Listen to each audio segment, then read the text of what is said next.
My name is Rusti Eisenberg, and I'm the co-founder of Brooklyn for Peace and professor of U.S. History and American Foreign Policy at Hofstra University.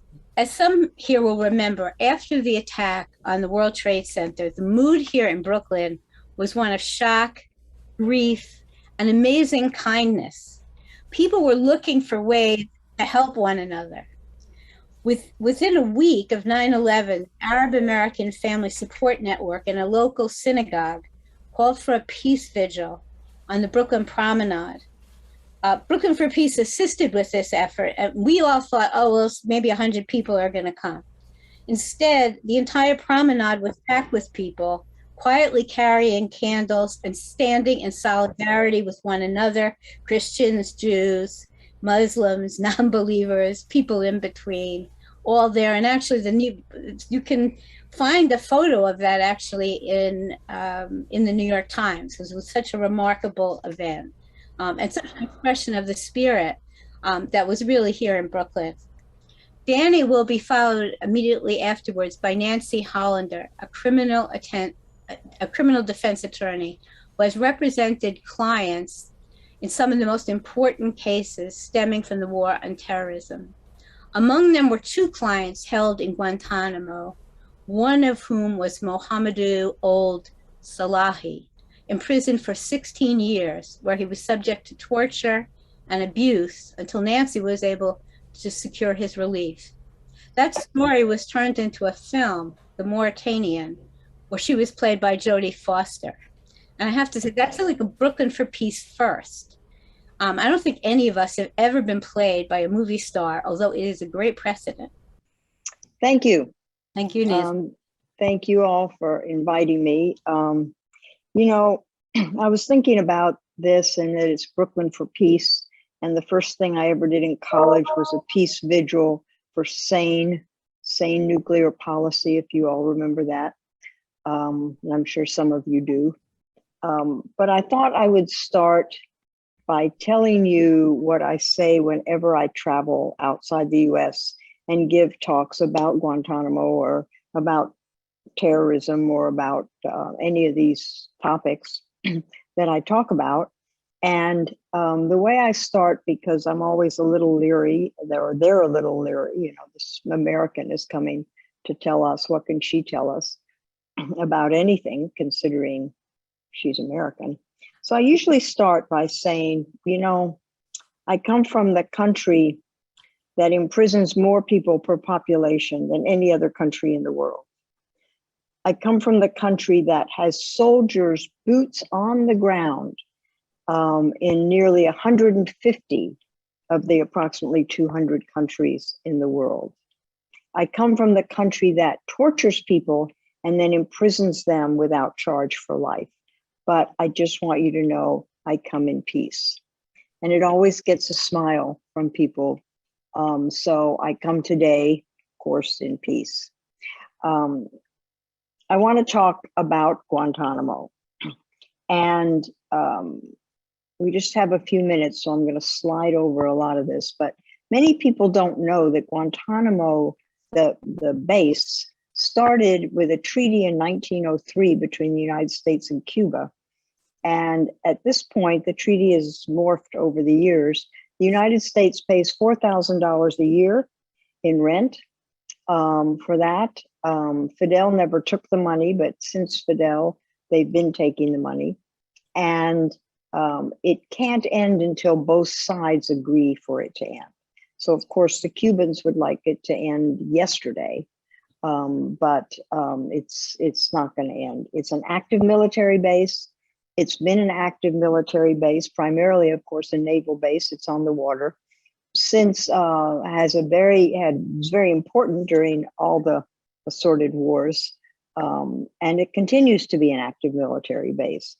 There's a school and a hospital and some kinds of religious organizations, a big gym, a big outdoor movie theater, a NEX, which is the naval, like the PX, Naval Exchange, which is like a giant, what's the word I want? Like a giant, like Sam's Club or a giant Costco, but it has everything. It has food, sheets and towels and electronics and clothes. And of course, everything is 20% off because it's the military. And the guys who stand there at the end and pack your bags are Cuban, who somehow ended up over there and can't get out, tried to escape from the rest of Cuba. And they work for tips. They get no money and they live in these horrible barracks.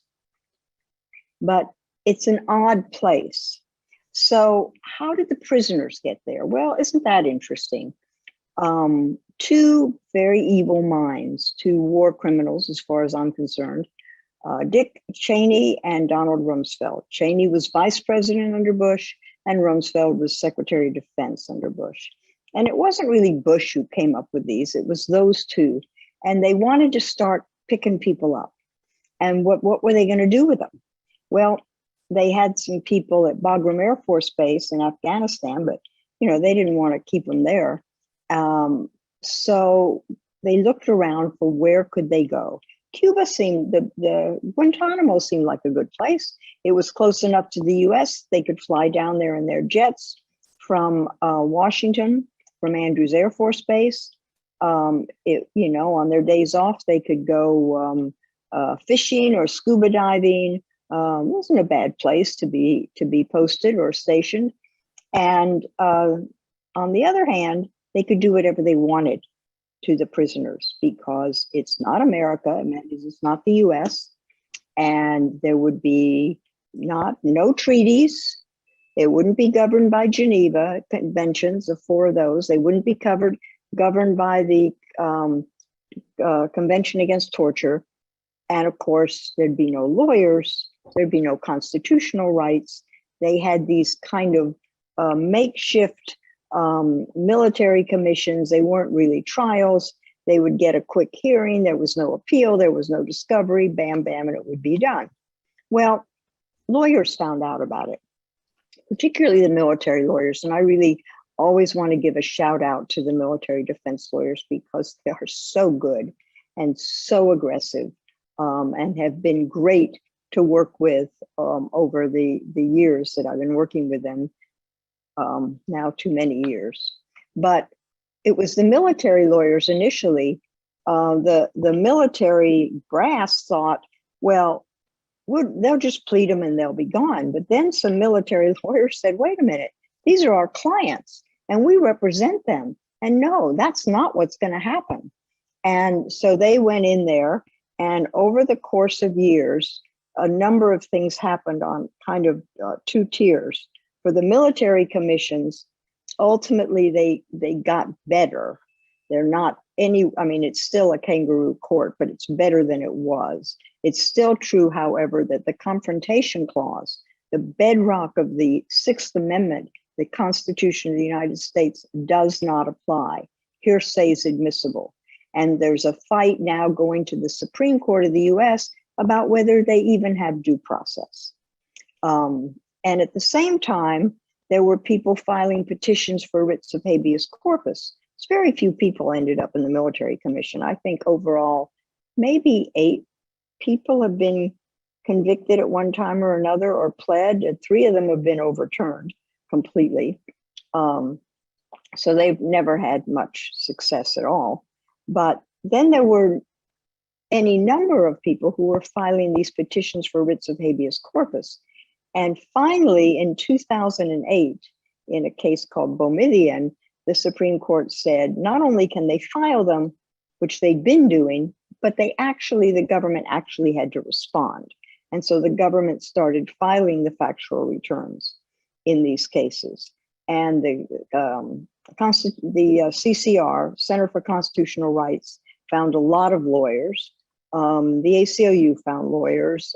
People like my firm found lawyers and just agreed to go and do it. And ultimately, everyone who wanted to file a petition for a writ of habeas corpus was able to do that. Well, so where are we now? I'm going to jump over all these years, except to say one thing. President Bush, initially, when there were 779 men, all foreign, all Muslim, in this prison. It's the only prison in the US where they have the call to prayer every day, because it's only a certain group of people who are there. And President Bush said, these are the worst of the worst. Cheney said, these guys are so bad, they would eat through the airplanes to get them to crash. But Bush released 500. 500 of the 779, President Bush released. So who were the worst of the worst? And then Obama came along and he released another 240 or so. So who's left? There are 39 people in Guantanamo. 10 are awaiting trial that I don't think is ever going to happen. 2 have been convicted and are there. One working out a plea deal. The other one, his case has been on appeal for years and continues to be. And 10 who have been cleared for release. One of them was cleared in 2009. They're still there, cleared for release. The government has found that they are not a significant threat to the US or its allies. But as soon as Trump came in, anybody who was getting ready to leave, nobody left. Now I think a couple have left and we're left with 39. There were 42 and now they're 39. And then there are 17 who are called forever prisoners. They've never been charged, but the government says they are too dangerous to release, but we don't have enough evidence to charge them. I'll come back to that. So that's where we are now. I want to talk for a couple minutes about my 2 clients because it gives you a history of both sides of this, the military commission side and the habeas side.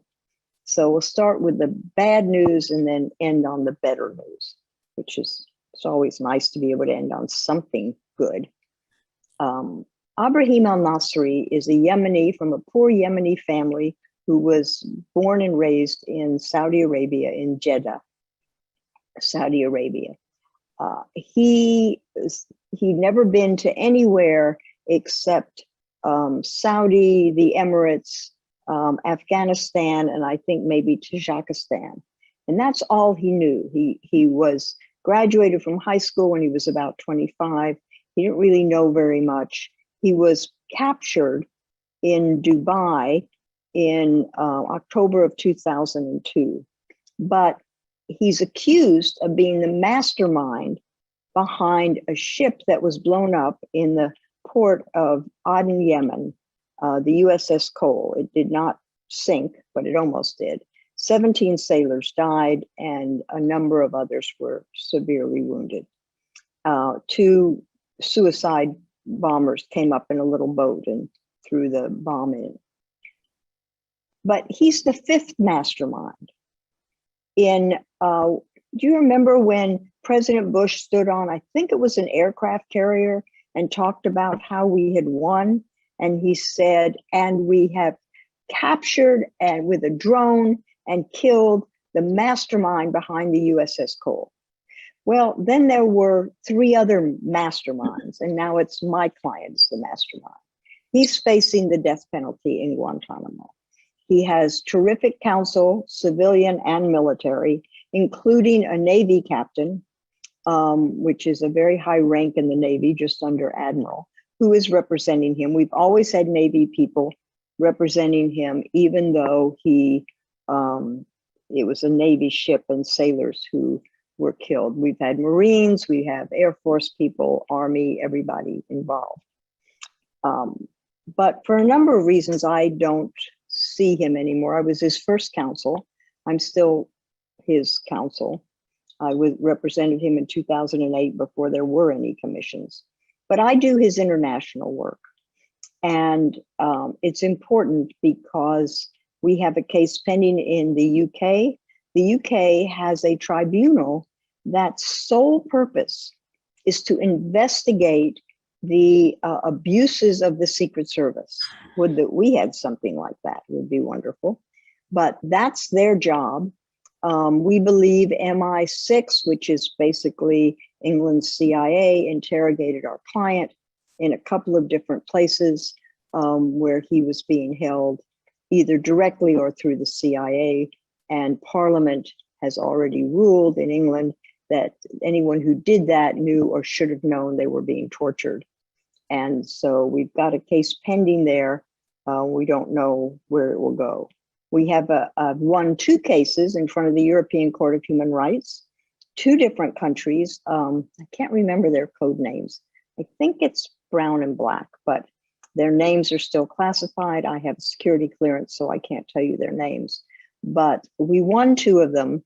That court said that our client was there, that our client was tortured by the CIA over a number of years, severely tortured. I mean, think about 16th century torture, strung up, waterboarded, beaten, threatened with his mother being raped, sodomized. They call it rectal rehydration, but I dare any doctor to tell me that you rehydrate people through the rectum, or that you feed them when they're on hunger strike by squirting hummus up, and that's not sodomy. In any event, he was very badly and severely tortured. And so we won 2. We got 200,000 euros that went to his family. I was able to meet his mother, who's now passed, in Jeddah. And so, but they were able to get the money. And we're going after a 3rd country, which we believe will win, and that's country code name Violet. And then we have a 3rd case for him at the International Criminal Court. It's known as the Afghanistan Investigation, but it includes some other countries that are members of that court. We are not. But if our people were in those countries and committed war crimes, crimes against humanity, then they can be prosecuted. And the prosecutor is starting her investigation, and my client is a victim. I have testified in that court. It won't ever get him out, but it will do something else that I know he wants. And that's to provide accountability for what happened to him and to get some damages for his very poor family. So that's one thing that I do. I have lawyers all over the place. You'd be surprised. I just call them up and say, hey, would you like to help on this case? I don't have any money. And it's sure. So I've got solicitors and barristers in 3 different countries working on these cases. And they're just terrific, terrific people. So the other one, in my very brief time, I'll tell you about Mohamedou Ould Slahi. Mohamedou was the worst tortured person in Guantanamo. Rumsfeld specifically signed the orders for his torture when he got there. First, they picked him up in Mauritania, not in on a battlefield. In fact, I want to digress, because there was one thing I wanted to show you. 85% of the people in Guantanamo were not on an active battlefield. Now, the US says the world is a battlefield, but let's put that aside a minute. They were not in Afghanistan. They certainly weren't in Iraq. They were picked up other parts of the world. And one of the ways we got them was to distribute leaflets. And I want to put one of these leaflets up. Can we put the leaflet up? Whoever was going to do that for me. Who was going to do that? There's a leaflet. On the back, it says, turn in a terrorist, get $5,000. And we dropped these. Thank you. We dropped these all over southern Afghanistan and northern Pakistan. And what did people do? They turned people in. That's what they did. You can take it off. They turned people in. And that's where most of them came from. Mohamedou was totally different. He came from his home country in Mauritania, but he was captured, sent to Jordan for 8 months, in secret, then to Afghanistan, and then to Guantanamo. His history, and the reason I'm going to keep this short is you can ask whatever questions you want. They initially thought he was involved in the Millennium bombing. Then they decided he was involved in 9/11. Then they realized after they had tortured him that he was innocent. Another person who was very brave in the military was Lieutenant Colonel Stuart Couch, Marine colonel, religious, would describe himself as a conservative, right-wing, evangelical Christian. And he saw that Mohamedou was denying everything, and then all of a sudden saying yes, yes, yes to all their questions. And you were going to blow up a tower, yes, and it was for Al-Qaeda, yes. And they were all leading questions like that. But he couldn't figure out what happened. Well, he walked down and walked somewhere because he heard some loud music. And he, he's a very straight-laced guy. And he thought there's some service member playing this music too loud. And he goes and sees a prisoner, not my client, but a prisoner curled up in a fetal position with strobe lights going on and off, and a song by Drowning Pool called Let the Bodies Hit the Floor. And that's what it says over and over again. Let the bodies hit the floor. And that's the song. And he's standing there, and a service member comes up to him and he says, "I'm sorry, sir, you're not allowed to be here." He said, "What's going on here? We don't treat prisoners this way. We have treaties. We don't do this." And they said, "I'm sorry, sir, you'll really have to leave now." And then he fought, and he had to fight hard to get Mohamedou's interrogation reports. They're called MFRs, Memorandum for the Record. And he realized that everything they had was based on torture. And he went to his commanding officer and the chief prosecutor, and he said, "You can give me a different case. I'm not doing this one." And the bravery that took, and he's played by Benedict Cumberbatch in the movie. It's really a good, honest portrayal of Stu Couch. He's now a immigration judge. He's retired. But it took that kind of bravery for people, for things like people to get out. So I can get some credit for getting Mohamedou out, but I have to give Stu Couch a bunch of credit. And Mohamedou's guard, Steve Wood, one of the guards right after what we call the torture time. I got there right after the torture time. And Steve Wood was just a young recruit, 17, kind of like Danny, went in and then realized these people are not what they say they are. And he, starting about 2012, started writing to me and calling me, "Is Mohamedou out yet?" And now, jump ahead, he has been to visit him 3 times. They are now friends and good friends. And, he's a big white boy. He looks just like what he was, a military guy. They almost didn't let him into Mauritania because we all got in without any trouble, but they figured, what's this guy doing here? And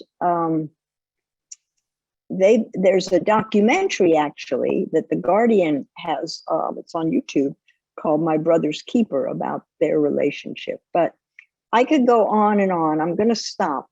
But the point is, Mohamedou was kept there for 15, 16 years, never charged, just like these other guys. Fortunately, we got him out just before Trump came in, or he would still be there with the rest of them. The final thing I want to say is Guantanamo can close. It's not that hard. It takes political will and a lot of political capital. The 10 obviously get out. The State Department has to set up its resettlement division again. They get homes found for them, either where they live or where they'll be safe. The other 17 who we've never charged, they get out. We don't keep people for 15 and sometimes 20 years without charging them. That's not part of the US criminal justice system. They leave. And the rest, they find ways to resolve their cases with fairness and due process to them. And then we turn the key and we never, ever go back there. It can happen. Mohamedou is a story of how the human spirit survives. He forgave everyone. The first words he said at the press conference when he arrived back in Mauritania, got off the C-17 or C-130 that they flew him in, and he said, "I forgive everyone. It is my inexhaustible right and power to forgive. And I forgive them all." And talk about someone who really writes and speaks about peace. That's Mohamedou. So on that happy note, I end. Thank you.